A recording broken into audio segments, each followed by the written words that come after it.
ለምንድን ነው እንድትድም አልፈልግም? ምክንያቱም እኔ ከዳንኩኝማ እስከ ዛሬ ድረስ የደበቅሽው ሚስጥር እንዳይጋለጥብሽ ነው። ምን እያልክ ነው? ደግሞ ምንድን ነው የደበቅኩ? ምንም የደበቅሽኝ ነገር የለም። እኔ ምንም ነገር አልደበቅኩም። እርግጠኛ ነሽ? ነገርኩ፣ ምንም አልደበቅኩም።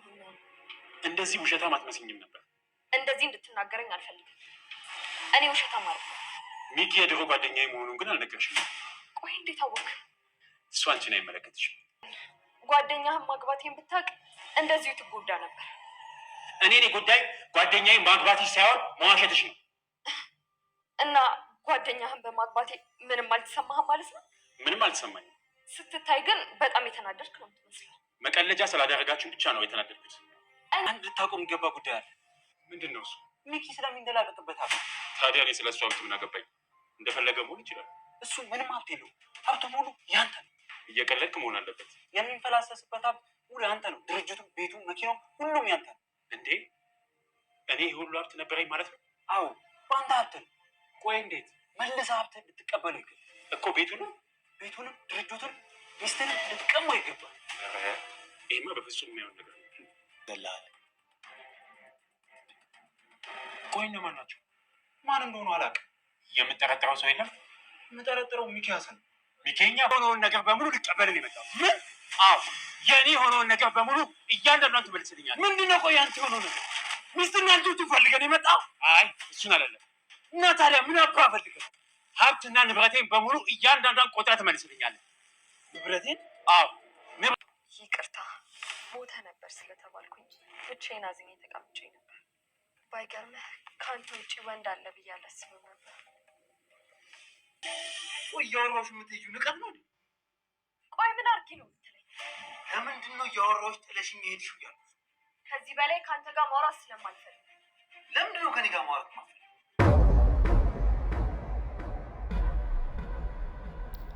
ካያ ፊልም በዛሬው ክፍል ላይ በጣም ብዙ ነገሮች ተከናውኖበታል። ከዚህ መካከል ሚኪ እንግዲህ አንዳንድ አዳዲስ ነገሮች እየሰማ ይገኛል። በድንጋጤም እየተብረከረከ ነው። ብሩክ እውነታ ከሱ ጋር ስላለ ፍርሃት ስሜት ሳይሰማው በትክክለኛ መንገድ እየሄደ ይገኛል። ማስታወስ ችሎታውም በጥቂቱም ቢሆን እየተመለሰለት ይመስላል። ተከስተ እንግዲህ የሰራው ስህተት ከባድ ነው። ምክንያቱም ደግሞ በአሁኑ ሰዓት ላይ ብሩኬን ለመወንጀል አስበውት ነበርና ከጓደኛው ከሚኪ ጋር ሆነው ያሰቡት ሀሳብ በሌላ ሰው ተቀይሮባቸው ሁለታቸው ወደ ጸብ አምርተዋል። ቾምቤ መልካም ሰው ነው። ምክንያቱም ደግሞ ከዚህ ቀደም በብሩኬ የተደረገለትን ውለታ ሳይረሳ ብሩኬን ለማገዝ እየተሯሯጠ ይገኛል። አሁን ላይ ግን ለቾምቤም ቢሆን ከባድ ማስጠንቀቂያ ደርሶታል። በዚህ ሰዓት ብሩኬ የማስታወስ ችሎታው እየዳበረለት እንዲመጣ ሚስቱ እንግዲህ ትርሲት በጣም ብዙ ጥረቶችና ብዙ ነገሮችን እያደረገች ትገኝም። አሁን ላይ ግን በገዛ ጓደኛው የተቀየረው ብሩኬ አሁን ላይ ከባድ ጭንቀትና ውጥረት በቤቷ ውስጥ ተነሷል። ምክንያቱም ደግሞ ልጆቿ አባታቸውን በጣም አብዝተው ከመውደዳቸው የተነሳ ለአባታቸው ያለው ፍቅር እስከ ሕመም ድረስ የሚያደርስ ሆኖበታል።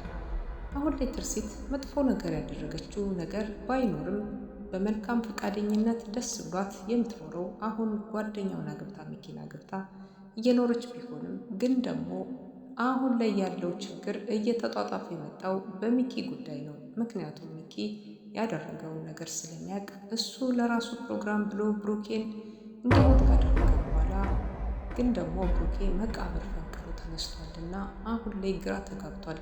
ብሩኬ በዛ ሰዓት ላይ የሞተ መስሏቸው ጥለውት ቢሄዱም ግን ደግሞ ብሩኬ አልሞተም። አንድ መልካም ሽማግሌ ጥሎለት ህይወቱን ታድገውት አሁን ላይ በሊስትሮስ ላይ ይገኛል።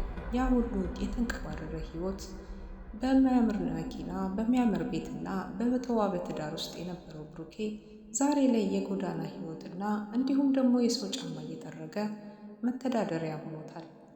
በዚህ ሰዓት ላይ ቾምቤ እንግዲህ የሚባለው ከዚህ ቀደም በድህነትና በመጥፎ ሁኔታ ውስጥ የነበረ ልጅ ሲሆን ከዛ ሁሉ መከራና ችግር አንስተኸኝ ዛሬ ሰው አድርገኸኝ ይሄው የዚህ ሆቴል ባለቤት ነኝ እኔ፣ ስለዚህ እኔ አንተን አግዛለሁ በማለት ቤትህን ልጆችህንና ሚስትህን አስመልስ እያለ መልካም ጓደኛ ሆኖት ቀርቦታል። በዚህ ሰዓት ላይ ብሩኬ ምን እያሰበ ባይታወቅም ትውስታው ይመለስለት ባይታወቅም ግን ደግሞ የቀደመውን ነገር ቢረሳም የአሁኖችን ነገር እየረሳ አይደለም። እያንዳንዱ ነገር ያውቃል። መልካሙ ነገር ደግሞ ብሩኬ ሁሉንም ነገር ለእነሱ ብሎ እንደሚተውላቸው ለልጆች ብሎ እንደሚተውና ከብሩኬም ጀርባ ደግሞ ሚስቱ ትርሲት መልካም ሴት መሆኗንና ግን ደግሞ አሁን ላይ ልጆቹ በጣም እያስቸገሩ መሆኑን እየነገረችው ብሩኬ እንዳይጠፋ ከልጆቹ ጎን ለማድረግ እየጣረች ትገኛለች። አንተ በሞትክ ሰዓት ምንም ማድረግ አልቻልኩም። 1 ዓመት ብቻ ነበር የቆየ። ያንን ነገር ደግሞ መርሳት ስላለብኝ ህይወት ይቀጥላል፣ አግብቻለሁ ሌላ በማለት ትርሲት እንግዲህ ይሄን ነገር ታስባለች። የሞተበት ትክክል ባሏ መስሎ ስለታያት ሌላ ሰው የህይወት አጋሪ ነው ይሆነኛል ያለችውን ሰው መርጣ የብሩኬን ጓደኛ ሚኪን ታገባለች ማለት ነው። ሚኪ ግን እንግዲህ ከዚህ ቀደም ከብሩኬ ጋር መልካም ጓደኝነት ቢኖራቸውም በቅናት የመጣና እንዲሁም ደግሞ በመጥፎ ስሜት ተነሳስቶ ብሩኬን እንዲሞት ካደረገ በኋላ እሷን ለመግባትና ሙሉ ንብረቱን፣ ሀብቱን፣ ሁሉንም ነገር የራሱ አድርጎ ቀምቶ እሷን ማባረር ህልሙ ነበረ። ለዛ ነበረ ትርሲትን ያገባት። ትርሲት በጣም መልካም ሴትና አስተዋይ ናት። አሁንም ብሩኬ ልጆቹ አባት ቢሆንም ሞቷል፣ ተቀብሯል ተብሎ የነበረው ሰው መገኘቱንና መኖሩን ካወቀችበት ጊዜ ጀምራ አሁን ላይ እንክብካቤዎች እያደረገች ወደ ራሱ ቀልብ እንዲመለስ እያደረገችው ትገኛለች። የሕክምና እርዳታ፣ የተለያዩ ነገሮችን ምንም ነገር ሳትሰስት ሁሉንም ነገር እያደረገችለት ቢሆንም ግን ደግሞ ወደ ቀደመ ጤንነቱና ወደ ማንነቱ እንዲመለስ የማይፈልገው ሚኪ ከኋላው ከጀርባው እየወጣ እሱን ለመጉዳት በብዙ መንገድ እየሄደ ይገኛል። አሁንም በድጋሚ ከጓደኛው ጋራ ከተከስተ ጋር በመሆን የሰሩት ከባድ ወንጀል አለ። ሚኪና ተከስተ ምን አገናኛቸው ካላችሁ ሁለቱም የሚያገናኛቸው ጓደኝነታቸው ከመጀመሪያም ብሩኬን ለማስወገድ ያሰቡበት መንገድና ተሳክቷል ብለው ያሰቡበት ሂደት አሁን ላይ ብሩኬ መነሳቱና እንዴት ሆኖ እንደተረፈ ግራ በተጋባ ስሜት ውስጥ ባሉበት ወቅት ደግሞ በድጋሚ ብሩኬን ከዚህ ጠቅልለን ማስወጣት አለብን እያስታወሰ ነው በማለት ነገሮቹን ሊቀናቀነው እንደሚችል አስቧል ሚኪ። ለዚህ ነበረ ተከስተ ጋር ተገናኝተው አንዳንድ ነገሮች አወሩ። ይሄም ማለትም ደግሞ ብሩኬን በቃ እኛ ቤት ነው ያለውና ሲወጣ ጠብቃ አስወግድልኝ በማለት ይነጋገራሉ።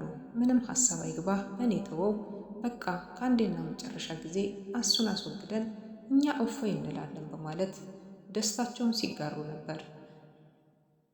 ብሩኬም እንግዲህ እንደተለመደው ከቤት ውስጥ ሲጫወት ቆይቶ ወደ ደጅ የሚወጣበት ሰዓት ትርሲት የብሩኬን ጃኬት ትሰጠዋለች ማለት ነው። የሚኪን ጃኬቱን ለብሩኬ ሰጠው። ብሩኬ ለብሶ ይወጣል። አንድ ጠቆር ያለ ጃኬት ለብሶ ስለነበረ በእርግጠኝነት ያ ይሞታል የተባለው ሰው የዛን ተመሳሳይ ጃኬት መልበሱን አልታወቀም ነበረና በዛ አጋጣሚ ነበር በቅስፈት ውስጥ ላይ ያልታሰበ ነገር የተፈጠረው። ምክንያቱም ብሩኬ መስሏቸው ሌላን ሰው ነበር ቀጥቅጠው የገደሉት።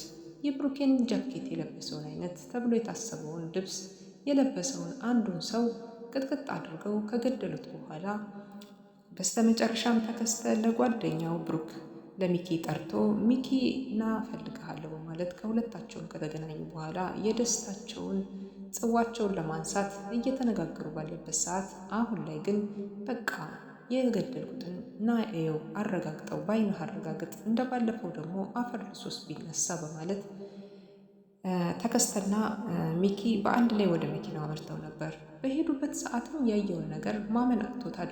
ምክንያቱም ሚኪ እንግዲህ ሞቷል የተባለውን ሰው ቼክ ሊያደርግ ሲገባ ያየው ነገር ከባድ ነገር ነው።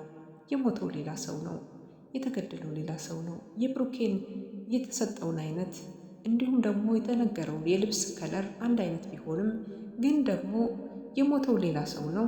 ብሩኬ አንገቱ ላይ እና እጁ ላይ የእሱና የሚስቱ ስም የተነቀሰበት መሆኑን እየነገረ ሚኪ እንግዲህ በጣም ከመናደዱ የተነሳ ተከስተን ሲመታው አይተን ነበረ። እንግዲህ ከዚህ በኋላ እኔ አድርግ ያልኩህን አላደረክም፣ ይሄ ወንጀል የራስህ ስም ነው በማለት ወደ ተከስተ ሲያላክክበት አይተናል። ተከስተ እንግዲህ ነገሩ ግራ አጋብቶታል። የሰጠኸኝ አይነት ነገር መረጃ እሱን ነው የሚመስለው፣ ሁሉም ነገር እንዴት አድርጌ በዛ ጨለማ ላለየው እችላለሁ በማለት ነገሩ ግራ ተጋብቶ የሆነውን ነገር ሚኬም እንግዲህ ጥሎት ለመሄድ ሲያስብ ተከስተ ጠርቶት ወዴት ላድርሰው ይሄንን ነገር ወዴት ነው የምጥለው ምን ላድርገው ሲለው ቀቅለህ ብለው እኔ ከዚህ ነገር ላይ የለውበትም በማለት ራሱን ነፃ አድርጎ ለመውጣት አስቧል ሚኪ ማለት ነው።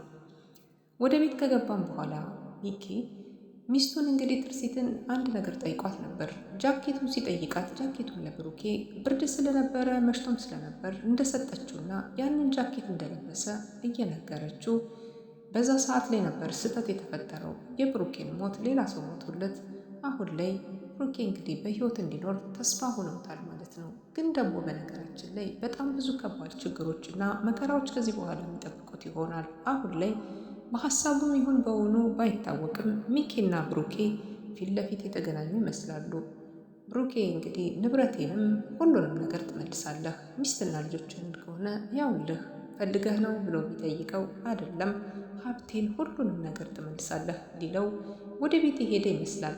ወይስ ብሩኬ በሀሳቡ ተውጦ ይህን ነገር ብጠይቅ የሚመጣባትን በትርሲት ላይ ችግርና መከራዎችን አስቦላት ይሆን? በነገራችን ላይ ብዙ ነገሮች ትርሲት ዋሽታኛለች ብሎ አስቦ በጭንቅላቱ ላይ አስቀምጧል ብሩኬ። ለምን ይሄን እንዳለ ልንገራችሁ። ምክንያቱም ከመጀመሪያ ፊልሙ ሲጀምር የእሷ ያሰበችው ባሏ እንደሞት አስባ እንዳገባችና ያገባችው መልከ መልካም ወንድ እንዲሁም ደግሞ ለእሱ ሀሳቢ ለልጆቿም አባት ይሆነኛል ብላ ያገባችው ሚኪ የባሏ ጓደኛ እንደነበረ በደንብ ጠንቅቃ ታውቃለች። እሱ ስር ሰደድ ወንጀለኛና መጥፎ ሀሳቢ ሆኖ በህይወቷ ላይ የመጣ ሰው እንጂ መልካም ባል ወይም ደግሞ ለልጆቿ አባት ሊሆን አልነበረም። እሷ ምንም የምታውቀው ነገር የለም። ብሩኬን ስታገኘው እንደ ቀደመ ፍቅሯ እንደ ባልነት ባትቀበለውም ግን ደግሞ መልካም ስብዕና አሳይታ እሱን ለማዳን ያላደረገችው ጥረት የለም። ከልጆቹ ጋር እንዲጫወት እንዲፈነድቅ ራሱን እንዲያስታውስና እንዲመልስ በተቻላት አቅም በሴትነት አቅሟ እየጣረችና እየለፋች ትገኛለች። ወደ ቀደመ ማንነቱ ብሩኬን መልሳ ከልጆቹ አባት ሆኖ ከጎኑ ሆኖ እንዲሁም ደግሞ የቀደመ ማንነቱ እንዲመለስላት ጽኑ ብርታትና ምኞቷ ነው። ግን ደግሞ ይህን ነገር የማይፈልገው ሚኪ ከተከስተ ጋር ሆኖ በጣም ብዙ ወንጀሎችን እየሰሩ ይገኛሉ። እንግዲህ ቾምቤ አንዳንድ ነገሮች ነግሮታል። ስለ ቤተሰቡ፣ ስለ ማንነቱ ከቀደመ ማንነት ቤተሰብ ይኖረው አይኖረው ባያቅም አንድ እህት ውጭ ሀገር እንዳለችውና እህት እንዳለው ብቻ የሚያውቀውን መረጃ ነግሮታል። ይሄ ሆቴል አንተ ሰርተህ ሰጠኸኛል፣ አንተ ነህ እኮ ለዚህ ድረስ ያደረስከኝ ያቋቋምከኝ በማለት ነገሮችን እንግዲህ ሲነግረው የነበረ ቢሆንም ብሩኬ በተወሰነ መልኩ ለማስታወስ የቻለ ይመስላል። ግን ማስታወሱን እንዲያውቁበት የፈለገ አልመሰለኝም። አሁን ላይ እንግዲህ ብሩኬን እነሱ ቤት ላይ ተጠልሎ እንዲቆይና እንዲሁም ደግሞ የብሩኬን መልካም ጤንነት እንዲታደስ ያደረጉት እኒህ ሽማግሌ አባት ብሩኬ እንዲለያቸው ፈጽሞ አልፈለጉም። ልጃቸውን ብትሆን እየቀጠቀጠች እሱ ወዴትም ሄደ ወዴትም ወጣ እያንዳንዱ ነገር እርምጃውን የምትከታተል ቢሆንም ግን ደግሞ ከብሩኬ ፍቅር ያዙ። ውድና የተከበራችሁ የብሩኬና የሚኪ ጉዳይ ምን ይደርሳል? ትርሲትስ ከማናቸው ትሆን ይሆን? ተከስተስ ያደረገው ወንጀል ማንን ተጠያቂ ሊያደርግ ነው? የቾምቤስ መጨረሻ ማስጠንቀቂያ ደርሶታል። ምክንያቱም ደግሞ ከሚኪ እንደሆነ ሚኪ የሚሳደባቸው ስድቦችን በተደጋጋሚ በደብዳቤው ላይ ጽፎ አስቀምጦለታል። ይሄ ማለት ደግሞ የሚኪን ስድብ ጠንቅቆ የሚያውቀው አሁን ላይ ቾምቤ ሁሉንም ነገር ግራ በተጋባ ስሜት እየተመለከተው ይገኛል። ብሩኬና እንግዲህ ቾምቤ ጓደኛሞች ከሆኑና በመልካምነት ከተቀራረቡ ሁለታቸው እጅ ለእጅ ተያይዘው ማሸነፍ ይችላሉ። ግን ደግሞ ለልጆቼ ንብረቱ ትቻለሁ በማለት ብሩኬ ሊቀላቀል ይህንን ነገር አልፈለገም። እናንተስ ምን ትላላችሁ?